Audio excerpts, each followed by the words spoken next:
Good evening, afternoon, night, morning, whenever you find out we're watching this podcast. It is me, Omar Sean Borja, the Burger Popper, and I'm delaying dinner a little bit just to record with my good friend Jackson. And if you see me looking over to the side a little bit, I got Dancing with the Stars on in the background because I'm trying to see Reginald Johnson, aka Carl Winslow, take this season. This is also the first season that I've ever watched Dancing with the Stars. But once I heard that Carl Winslow, Reginald Johnson was on, I'm like, I'm locked in and I'm watching. So this isn't this is a reality TV show that I've never watched it, so I can't say positively. But I assume there's not like a scoreboard on the bottom. Where you just kind of out of the corner of your eye keep tabs. Like, are you like maybe sneaking the volume in an AirPod like when he is on the dance floor? Like, what are we doing here, man? See, I'm in a unique, I mean, those of you who followed me for a long time, followed us for a long time, know that I'm in a unique position to speak on both topics. Topic that I'm going to speak on right now, of course, ballroom dancing, having taken ballroom dancing lessons for 4 months in Georgia, and hoping to take 5 more months of lessons once I get stationed back in Georgia in February. So I don't have an earpod, but I mean, if I did have an AirPod in, I would be able to understand some of the techniques they're talking about with ballroom dancing and hopefully give Mr. Bell Johnson some pointers through social media. Wait, is there like legitimate like dancing analysis on this show?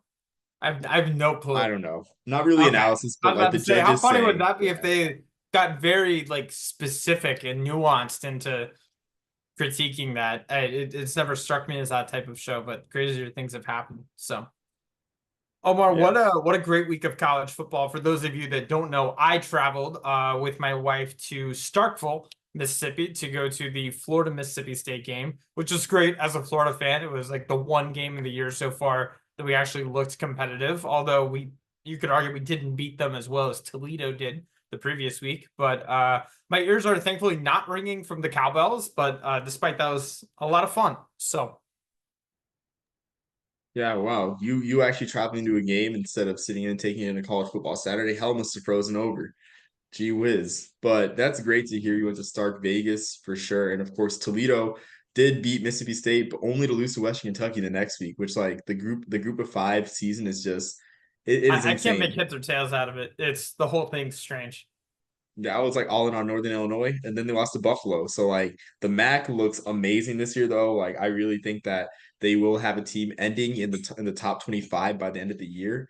I really think so. But geez, like just great. I mean, great parity in the group of five in general. Like if you look at the American has more parity than ever now that the big three, Cincinnati, UCF, and Houston left. It's just a great year for the Group Five. I love it. San Jose State too on a Friday night. Like, how about Yeah, that? Emmett yeah, Brown, man, that was a making a great name for win too. himself.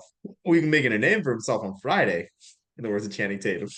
You could argue if you're a group of five fan in the sense that you want them to be shown on the highest level, then you probably naturally root for the group of five to be a little bit top heavy, right? And have those one, two, maybe three teams that are really outshining the rest of the competition. So we can have those conversations about being in the college football playoff. And I guess not anymore now that there's a guaranteed spot, but in previous years at least you would really need to hope for there to be one team just dominating everyone else.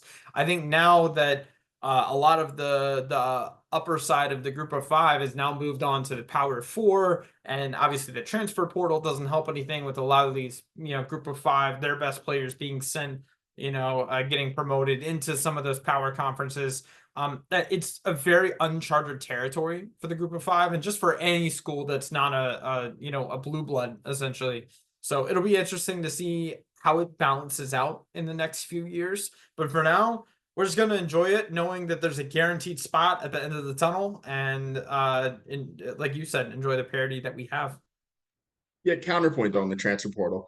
I mentioned Emmett Brown for San Jose State. You get guys like that, guys that are buried in the depth chart, at a Power Five school, Power Four now, but Yeah, Power Five school. And Brown was backup to not only Cameron Ward, but also John Mateer, who's having an amazing year for Washington State. And Emmett Brown gets to go to San Jose State, play in the run and shoot out there at Kenny Matalolo. I know it's a weird phrase to say, Kenny Matalolo run and shoot, but and just absolutely make a name for himself. Play on network TV on the CW on a Friday night. I think the transfer portal is a two-sided coin in that way. where guys that really would have never played at all, because Brown was a walk-on. People forget he's probably going to be a Burlsworth Trophy finalist this year. Just guys getting opportunities like that and shining on the national stage. Talent is going both ways, absolutely. You're never going to have the cream of the crop from the power four necessarily go down to the group of five level, but you will see, like you said, just a lot of talent that's buried on the depth chart. Maybe go in somewhere else where they can have more immediate playing time. So, Omar, it is late September, so you know what that means, like it does for everyone. We're talking Heisman, right? So, what were some of the Heisman candidates that possibly stood out to you from last week?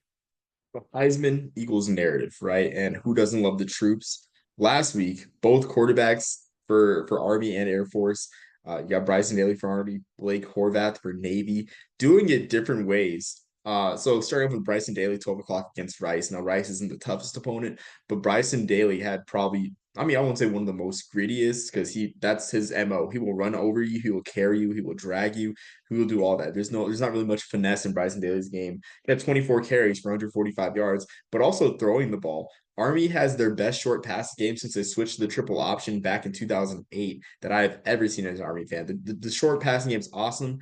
They were running the short passes in, second and long situations, just to loosen up the defense further, loosen up the edge. Daly had over 100 passing yards as well. And I think I don't know the number of touchdowns yet. He had 3 or 4 rushing touchdowns. And Army is suddenly becoming one of the toast of the group of five, as there's only 5 undefeated group of five teams, I believe, or four or five. James Madison, UNLV, Army, and Navy. And I think there's another one, but I forget. But I mean, with Bryson Daly and Army, with the path that they have through the American, dodging Memphis, Tulane, and USF, Daly can make some noise in the Heisman running, especially with the game against Notre Dame on November 23rd. But probably the biggest strider, the biggest mover in terms of the group of five Heisman talk, and especially for service academies, Blake Horvath for Navy had his national coming out party, which he looked great the first couple weeks of the season against Bucknell and Temple. But those are two teams inferior to Navy against Memphis, a team that just beat Florida State. I mean, Blake Horvath did what DJ Uyunglele could not do. He figured out the Memphis defense. He had 192 pass yards, 211 rushing yards on 12 carries for 4 touchdowns. And he was the first quarterback since Will Worth in 2016 to have 400 total yards of offense for Navy. Second since I think 1998 with the great Brian Broadwater being the other quarterback in the past 25 years or 26 years to do that. Um, just amazing performances. And again, like Bryson Daly, he plays Notre Dame, probably on network TV. And of course, you have the pathway where the American Athletic title game is on a Friday night on ABC. So the eyes of the country will be watching. So I want to know, Jackson, your thoughts on these two outstanding service academy quarterbacks who, honestly, as we stand in week 4, are in the thick of the college football playoff race. You're absolutely right. They are in the thick of it, especially with the Army being in the conference now. I will say, I've said for a long time in jest to you that Army football and Navy football haven't been relevant to the storyline of the college football season in its entirety, right? Since the 40s when they had Heisman winners. You know what very well might happen this week? Army and Navy both start undefeated, I think going all the way through September for the first time since 1945. So maybe it's the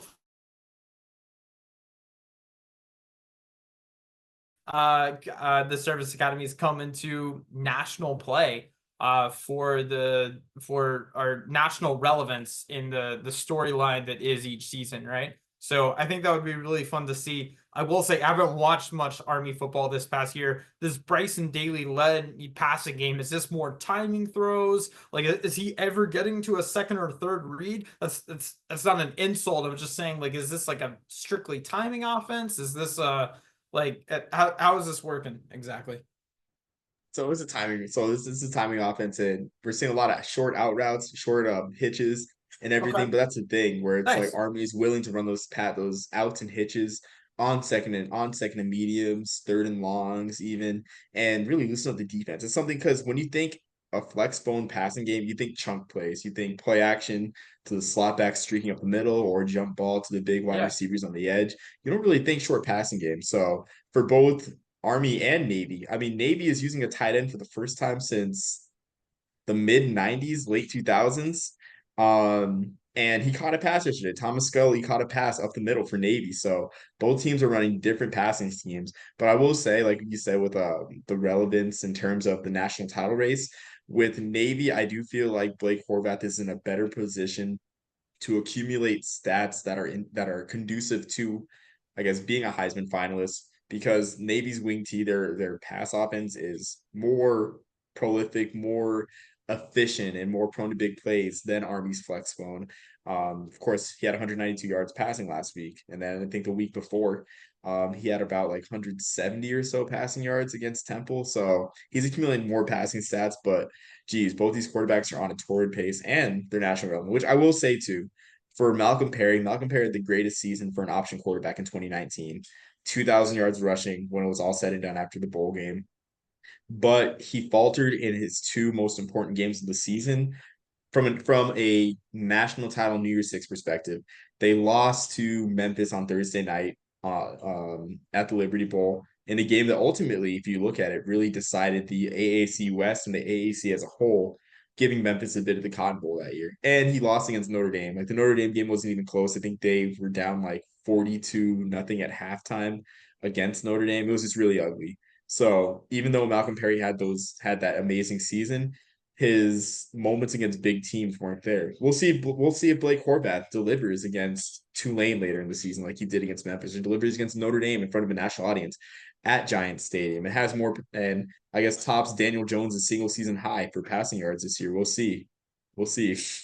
You could argue for Army too that they have at North Texas and at Notre Dame, and then obviously the Army Navy game. Those are really the only like it's a possibility that they go 10-2 in the regular season, right?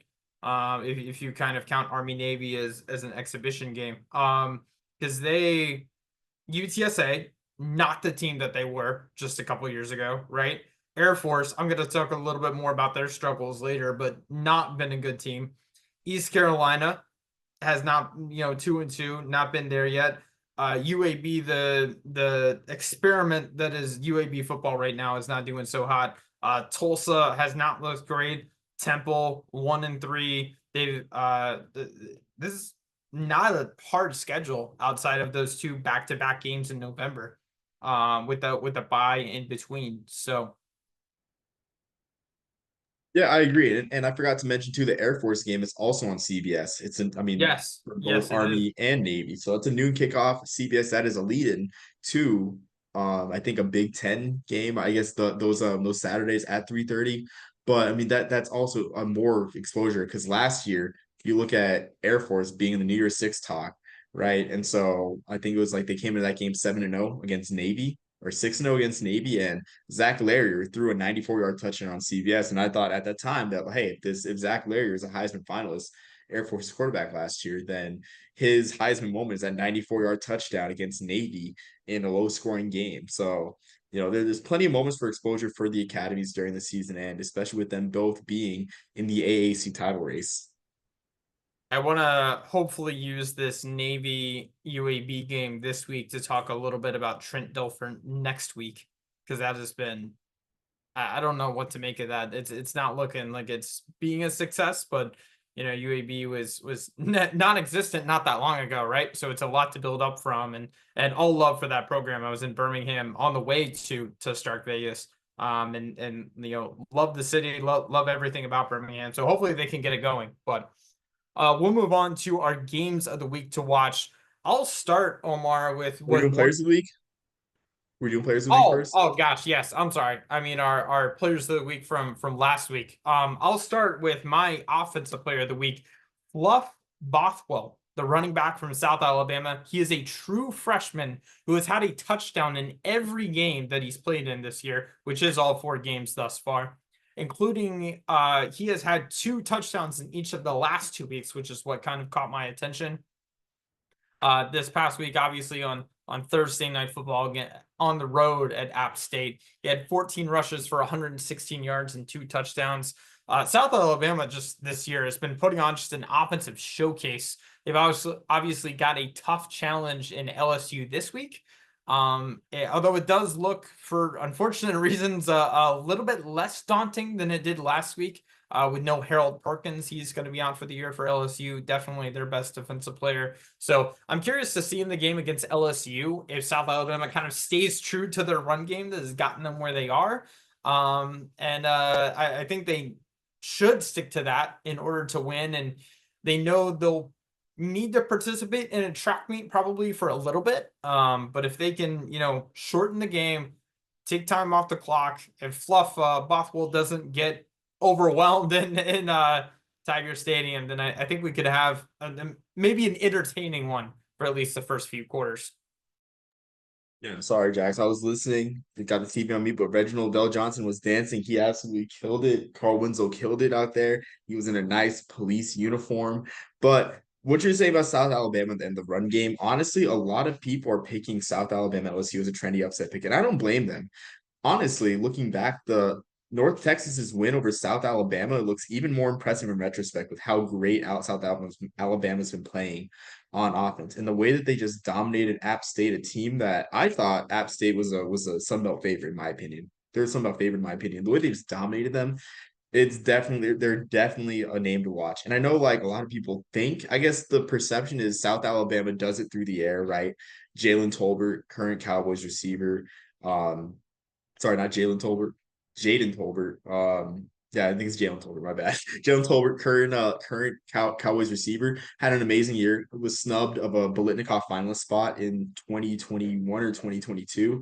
So I think that's perception. But seeing them do it on the run game with Bothwell, it's amazing to see, and I'm excited to see where South Alabama, because if they excuse me, if they beat LSU, I kind of want to think that they're a sleeper for the playoff spot because LSU is excuse me, that's a signature win. That's a win against a quality Power Five program that will probably make a very solid bowl game, like the Citrus or ReliaQuest Bowl. So we'll see what happens, honestly. But I do believe that South Alabama has the juice to defeat LSU, and it's happened before. Troy upset LSU in Death Valley. I think it's 2017 or 2018. So Sun Belt teams have gone into Death Valley and shocked the Tigers. So I'm going with the FCS for my offensive player of the week. I'm going with Derek Robertson of Monmouth, who had 35 completions and 51 passes for 361 yards and a pair of touchdowns for the Hawks, who beat their first ever FBS team when they walked in to Pitbull Stadium, said Dale, and beat Florida International for their first FBS win ever. So Monmouth looks like a contender in the CAA. The CAA, of course, if you follow FCS football, they get multiple bids per year, 3 or 4, if not 5 or so bids. I forget how much they had last year. But Monmouth honestly cemented themselves as a contender in the conference. They moved up to the conference a couple years ago. It's been kind of rough for the Hawks. They moved up from the Big South. They took a step up in competition. But Monmouth is a team I think can make noise in the next couple years in the conference, with Delaware leaving the CAA, with Richmond joining the Patriot League. So the CAA looks like a shell of its former self that Monmouth can step in and just begin to do well. But Robertson is doing great in this year with 1,496 yards and 13 touchdowns in 4 games. And if you follow the USFL/UFL, mostly the USFL, Kenji Bahar from the Houston Gamblers and now Houston Roughnecks came from Monmouth, a Hula Bowl alum. So Monmouth has recently produced great quarterback play that is translated to the pros, to the spring alternative level. So look out, you might see Robertson play in the Hula Bowl or play in the UFL or be on the UFL roster later on down the road, especially with stats like this, 13 touchdowns in 4 games, over 300 yards per game. Definitely a Walter Payton candidate. And we've also seen the Hula Bowl and the UFL specifically go on to really land opportunities in the NFL, right? I forget. I know it was in the Dallas game this past week against, I believe, Baltimore. There was a former UFL player that really, I don't know why I can't think of the name, but Tom Brady gave the UFL a shout out too, with just how it's really given a lot of opportunities to guys, and it's been fun to watch. So for my second, or for my defensive player of the week from last week, we're gonna go with Sean Dolak, the linebacker from Buffalo. He's a grad student who isn't a transfer, which is kind of a rarity now. He stayed with the team that he walked on to.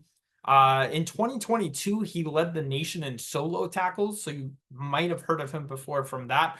But against Northern Illinois in their overtime win. He had 19 total tackles, 4.5 tackles for losses, an interception, and a pass breakup against the Huskies. So it was very reminiscent of another former Buffalo running back who also now wears number 52. That wasn't his college number, but I'm talking about Khalil Mack in case your memory doesn't serve you. But just very excellent performance by Sean.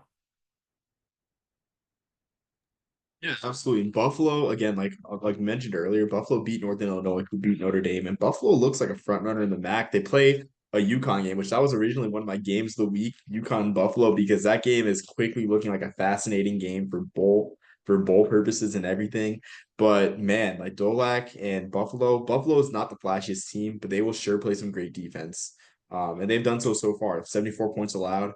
38 of those against Missouri. I mean, otherwise the defense has been stout. They've been great this year. So Buffalo's definitely a team to watch, a team that I think has a shot at winning the MAC. And they haven't won the MAC since I think 2008, and they've only had three MAC title game appearances ever. So this could be a special year for the Bulls out there in Buffalo.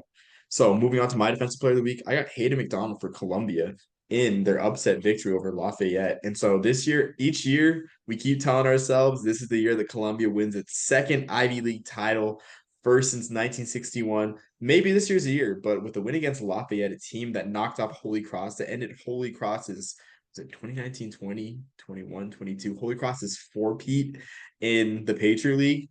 I mean, it was truly impressive. They had Lafayette had an impressive year, and Columbia knocked them off. Their first game of the season, of course, was the Ivy League starting later. Hayden McDonald had 10 tackles and a 35-20 victory over Lafayette. And one thing is for certain with Columbia's teams lately, Al Bagnoli has recently retired, right? The great coach for Columbia and Penn. But in their system, they're not flashy. They play good defense. They run the ball. They chew clock. They don't make many mistakes, and like that, they're able to notch some big wins over the last couple of years, like beating Dartmouth, for example, a few years back on a Friday night, and then putting themselves in position to win the Ivy League. So that being said, Hayden McDonald looks like a guy who, if not this year or down the road, could be put into the Ivy League Dream Bowl out in Japan, the Ivy League's All-Star games. If we're talking about watching All-Star game rosters of a different type, they have their yearly game in Japan against Japan All-Star. So that's very fascinating. That's a bucket list game for me. I don't know, will be as well for my wife too. So And that's against all of the Japanese professional football league. I'm blanking. Was it X not. League? Is that it? What is it? I think it is the X League. I think it is. I think I wanted to say it was a college players, but it might just be the X League they're playing against.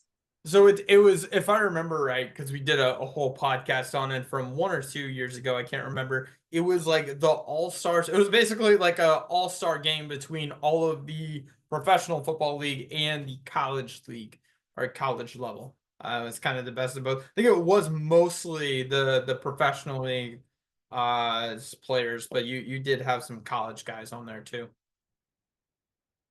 Yeah, I think so. And I think in last year, actually, just doing some quick research, Japan actually won last year's Dream Bowl against the Ivy Oh, League. really? Oh, They it was did. not last year's then because I remember the Ivy League won handily the year that we Yes. covered it. So, yeah, that Yeah, being it is said, the X League. Ah, that's fascinating. That's crazy that they won. Man, yeah, definitely watch over Hayden McDonald and Columbia this year. They could turn some heads in an Ivy League that was so close to having its first Ivy League champion with three losses since I think 1981. So there's plenty of parity in the Ivy League last year, so there could be this year as well. I'll talk about my HBCU player of the week from last week. Jaquan Snipes, the running back from Hampton. Hampton won 27-20 versus Howard, and he led the charge really in the yeah as the running back for an offense that didn't even attempt 20 passes in the game. In Against Howard, he had 10 carries for 117 yards and 2 rushing touchdowns. If you can call the 10 attempts meaningful playing time, it was his first game with just that. In his previous 3 games, he had a combined 8 carries for 28 yards, which was obviously not a large part of the offense until last week. This is on the heels of named starter Elijah Burris having probably one of his worst games of the year. Just 2 weeks ago, Elijah had 35 attempts for 145 yards and 2 touchdowns. So this is by no means like the time to make a definitive change in the running back room, but I'll be curious to see if they continue to ride the hot hand with Snipes or if they're going to default back to the starter in Elijah. So now you have to remember for Hampton specifically, there's probably not a head coach in the country with more familiarity with this running back room. Hampton parted ways with their previous head coach, Robert Prunty, in late April. Trent Boykin, who's now the interim head coach, was the running backs coach and promoted in-house. So there's no running backs coach that, until May essentially becomes a head coach. So he definitely knows these guys better than anyone. It'll be interesting to see in this run first offense who he continues to play. Yeah, absolutely. And Hampton's still trying to figure it out after moving to the Coastal Athletic Association a few years ago. They've had some wins here and there against the middle of the pack, but they're still looking for that signature win against the cream of the crop in the CAA. And Elijah Burrs, I remember the name from last year. I remember him having some huge games for the Pirates last year. And it's good to see him getting more carries, but it's good to see a second face emerge in the backfield because 35 carries in this day and age doesn't really happen much. So it's Not good that there is sustainable. and not sustainable. It's great. I love it as a running back purist, but their head coach arguably does not like it as much. So Hampton, we'll see this year because that run game is going to come in crucial to chew clock against, frankly, better offenses in the CAA that the Pirates will play as their schedule progresses. So I'm rooting for Hampton to finally break through that CAA ceiling, and we'll see this year if they do with that stout running back room that they have. Going on to my HBCU player of the week, I don't know if anyone saw on Thursday the prayer out in Benedict, where Benedict won and they beat Edward Waters with I think 3 seconds left to play on a game-winning touchdown pass. Well, Charles Simmons of Benedict threw that touchdown pass. He had a very, very, I guess, probably one of the strangest, most fascinating stat lines I've seen for a quarterback. 12 of 26, 177 yards, and 4 touchdowns. So he only completed 12 passes, completed less than 50% of his passes, but a third of those completions went for touchdowns. Simmons is Benedict's leading rusher with so far 183 yards in 3 games, including a 73-yard run. He's got 7 pass touchdowns. Benedict doesn't pass the ball as much. They have 376 passing yards in 3 games. But man, Charles Simmons is a name to watch. Maybe we'll see him in New Orleans at the end of the college football season for the HBCU Legacy Bowl. And we've seen contributors for that game get picked up on the spring football circuit. I'm a huge IFL guy. Seeing Trip Harrington, Larry Legend, who we mentioned a couple years back in 2022, I think either 2022 or 2023. We mentioned him. The next day, he was invited to the HBCU Pigskin Showdown. After performing well in the HBCU Pigskin Showdown, he was invited to the HBCU Legacy Bowl. So you could see a guy like Simmons tear it up in the IFL and the Indoor Football League, and then move his way up because the Indoor Football League before has had agreements with the XFL to send players up and down to rosters. So Charles Simmons, hopefully you'll see him in Nolans out in late February. But man, what an electric player! Runs the ball well, and honestly, I just like those wild quarterbacks that aren't very accurate, but man, they throw a lot of touchdowns. It's really a rare breed these days. And now, if there's one thing I could change about the Legacy Bowl, and this is just a pet peeve, can we please wear or have the players wear their own school's helmet, please? Can we get behind that? Let's do it. Let's get behind it. I've been saying it too. We've both been saying it the past couple of years. Yeah. It just makes it, one, easier to watch, and two, more enjoyable. It feels like a true all-star game with that.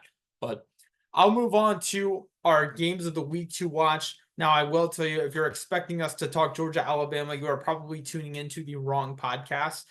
Plenty of other networks and media talking about some of the higher level games, but we're going to dive into the weeds. I will start off with probably between both of us the least obscure game in Louisville, Notre Dame, which is exclusively on Peacock. So if you don't have that subscription, I would get on that before Saturday. Last year, this was one of the more memorable games of the season, in my opinion. Jahar Jordan, the then running back, or then Louisville running back, and now Houston Texan, ran for, it was north of 100 yards and a couple touchdowns. I can't remember. Jack Harlow was in the crowd. Sam Hartman threw 3 interceptions. Like, it was going into the game, you maybe thought Louisville could pull off an upset, but it was really just they looked dominant, especially in the second half. This year it's going to look very different, though.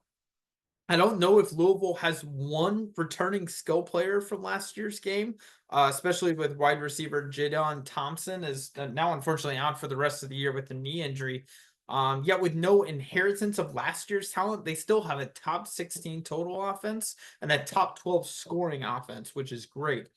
Notre Dame, they have a bye after this week, and then they go on a stretch that we wouldn't have thought anything of in August probably for Notre Dame, but now it could be interesting. They have a bye after this week, then Stanford at Georgia Tech, at Navy, Florida State, Virginia, Army, and at USC.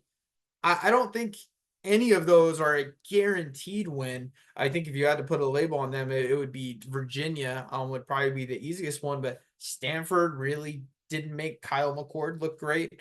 Georgia Tech, obviously, we've seen what they can do, especially at home. Navy, we've already talked about, as well as Army. Florida State seems to be getting some sort of rhythm going, and then at USC is not going to be easy to travel to and win at. So I think it's gonna shape up to be an interesting rest of the season for Notre Dame. Meanwhile, for Louisville, I'm just excited to see this offense continue to be dominant. Yeah, like this year, Tyler Schaff for Louisville, right? The well-traveled quarterback taking over. Veteran presence has been much needed, and of course, not to take anything away from Jack Plummer, but that offense was definitely more run heavy. Jack Plummer's just there to not make mistakes. In fact, I think Jack Plummer set the completion percentage record for Louisville quarterbacks. And I think, or it was close to it in the Holiday Bowl.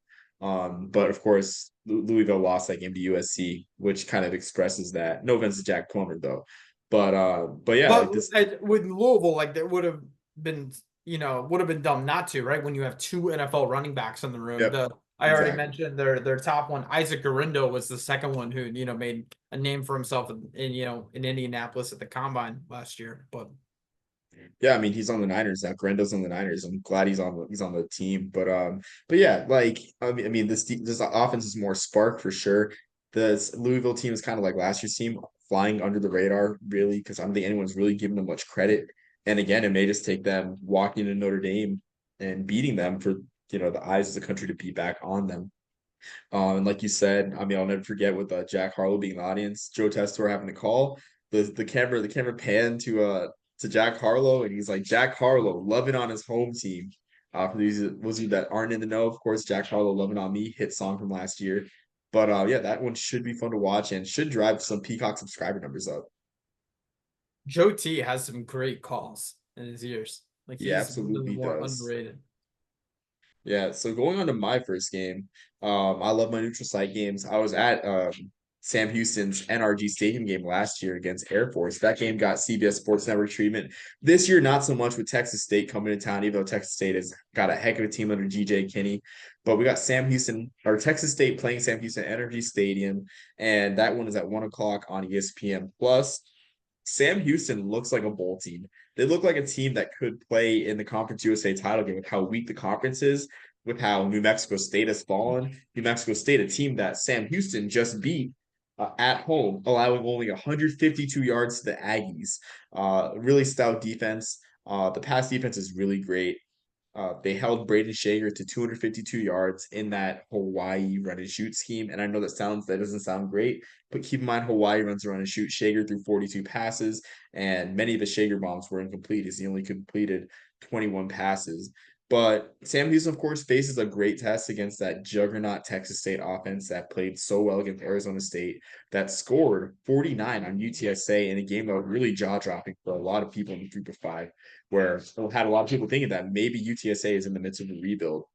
So Sam Houston can really cement themselves into, I guess, good position for a bowl by beating Texas State. But man, talk about unstoppable force meets a movable object. That is it. That is it with this game at NRG State, and it should be fun to watch. We love neutral site games, and I can only hope that that stadium is going to be full. Not a guarantee considering it's not in the backyard of either squad, but that would make it fun for sure. Hopefully we can just get the lower bowl at least, right? I mean, come on. Yeah, lower bowl. Lower bowl is the only thing that's Lower open. bowl. Yeah. Yeah, the lower bowl is the only thing that's open from experience. Yeah. My second game of the week, I'm gonna go with Idaho at UC Davis. UC Davis is a really interesting offense. So they've ran the fourth most plays on offense in the FCS, yet they only have 9 offensive touchdowns, which ranks our ties for 41st in the FCS. I try not to do math on the show, Omar, but that sounds inefficient to me. Yes, they do lead the FCS in field goal attempts and makes, but that's not how you beat a team like Idaho, is having the fourth most plays and 41st most touchdowns. So for the Vandals, I've talked about ever since week 1, Keyshawn James Newby, their star edge rusher, ever since his performance against Oregon. He's recorded at least 1 sack in each game. He's had 5 quarterback hurries in the past couple weeks, so he's continued to crush it. Idaho on offense really likes to split their carries between Elijah Cummings and Nate Thomas. Only 5 carries and 1 yard separates them on the year. If I'm Idaho, just give it to the hot hand. Don't give UC Davis time to find their identity in this game, and I think it should be a pretty easy win. But it's away from the Kibbie Dome, so maybe something exciting will happen, right? Yeah, exactly. And I know UC Davis has been floated around in some Mountain West Pac-12 rumors to not to bring that into the discussion, but UC Davis has done great recently. And I just think they're just waiting to a win against Idaho would truly complete the turnaround that they've done over there the past few years. But definitely a team to watch in the Big Sky, especially with Giovanni McCoy for Idaho transferring to Oregon State this year. So the Idaho offense has kind of, skipped a beat a little bit, or not skipped a beat, but kind of like looked missed a step a little bit. But definitely one to watch for sure right there.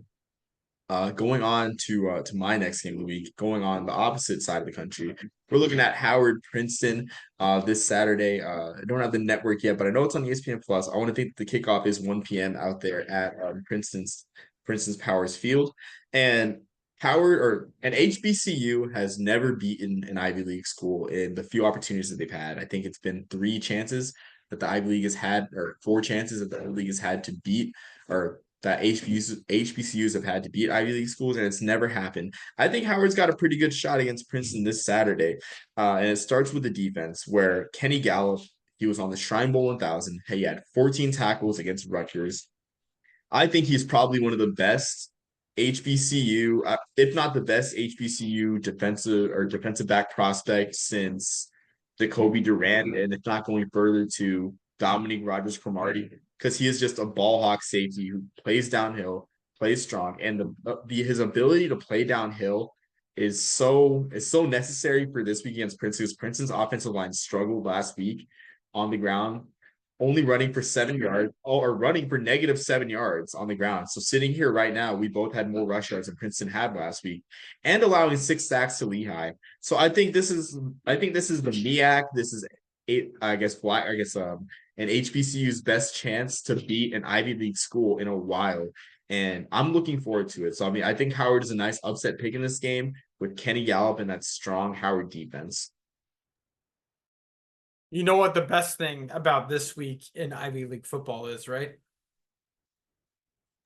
It's the last week of Ivy League football until Ivy League Friday nights That's start right. back a That's week right. from Friday, which I can't wait for. I know we have kind of a soft opening with New Hampshire and Harvard, but I'll take it. So, yeah, the Howard Princeton is going to be an interesting game. The -7 rushing yards is just theater of the absurd. And it's going to be, hopefully they need more than that, preferably 0 or above in the rushing yards. So I'm going to go with my last game of the week.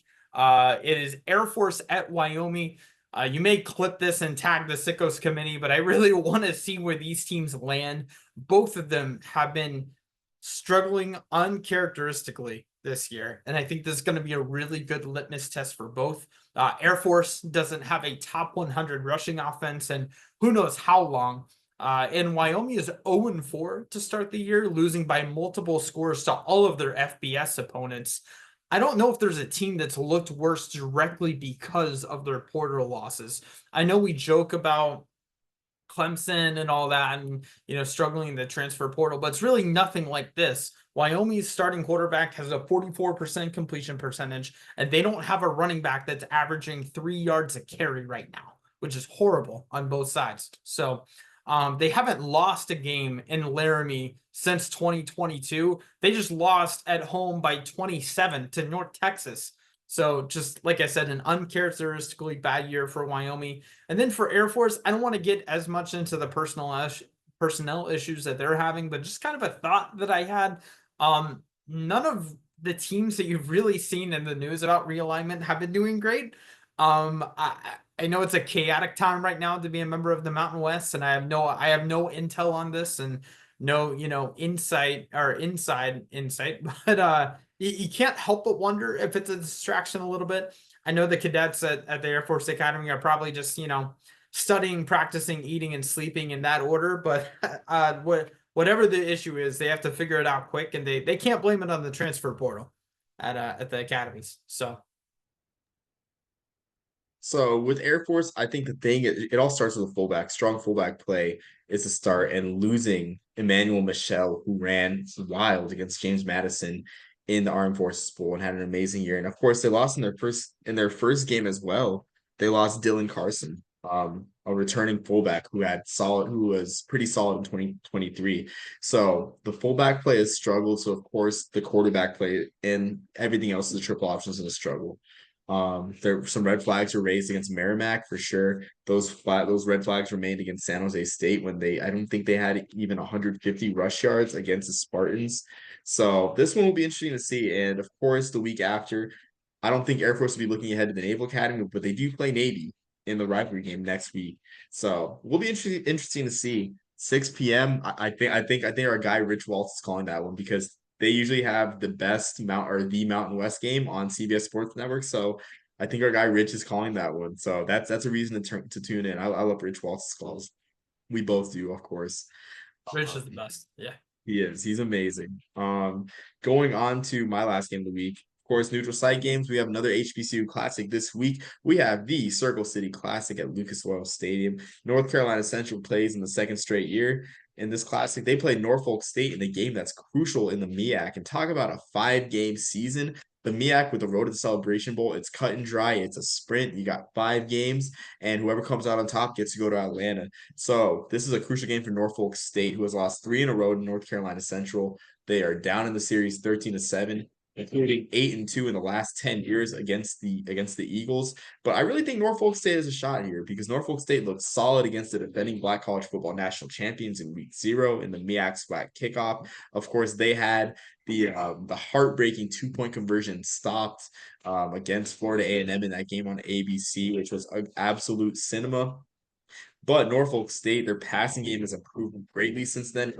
Jalen Daniels, no, not Jaden Daniels or that Jalen Daniels, but that Jalen Daniels for Norfolk State had an amazing game against VMI last week. And Jaquez Jones caught a long pass in that game against Florida A&M on ABC in Week 0. He had 12 catches, 143 yards, and 2 touchdowns. So expect great quarterback play in this one. We have Walker Harris. Walker Harris has played well so far, not quite to Davis Richards levels last year, but he had an outstanding game in the Circle City Classic for North Carolina Central the previous year when they played against Mississippi Valley State. And I made a prediction saying that I said that Davis Richard would throw for more touchdowns at Lucas Oil Stadium, than Anthony Richard would last year. But Walker Harris did that for me. And I know Anthony Richard got injured. I'm glad he recovered. But Anthony Walker Harris threw more touchdowns at Lucas Oil than Anthony Richardson did in all of 2023. And that was just in one game, Walker Harris did. So I'm just going to point that out. But again, it's just great that this is a conference game in the MEAC. I would have an issue with any HBCU Classic being an in-conference game, but with it being the MEAC, with all the stakes that are there with every MEAC game, I think it's great that this gets a stage of an NFL game because this could very well decide who goes into the Celebration Bowl. And in no other conference are you going to see such a high stakes game this early on, right? At least knowingly, we've seen these games from September come back to haunt teams later, but not necessarily, before the game. Do you know the impact of some of these plays? So that'll be a lot of fun to watch. Omar, before we hop off, I don't usually talk like we don't talk betting favorites and stuff like that, but this is just one line that fascinates me, and I want to get your input. Stanford, who obviously just won Friday night at Syracuse, at Clemson. Clemson is a 21.5 point favorite. Do you see, even if Clemson wins this thing, do you see them winning by more than 3 touchdowns? Like that just seems high to me. You said Stanford Clemson? Stanford, Clemson, yeah, No, I don't think so. I think North right. Carolina has like That just significant seems struggles this year. obscene to me. With the way Iomanner's been playing, it's yeah, it just was surprising. So again, I know we don't normally talk that kind of stuff, but I thought it was interesting at best. So awesome, man. Yeah. Again, thanks everyone for tuning in for week 4. Glad to be back in the field. And until next time, everyone, peace, love, and soul in the Burger Popper.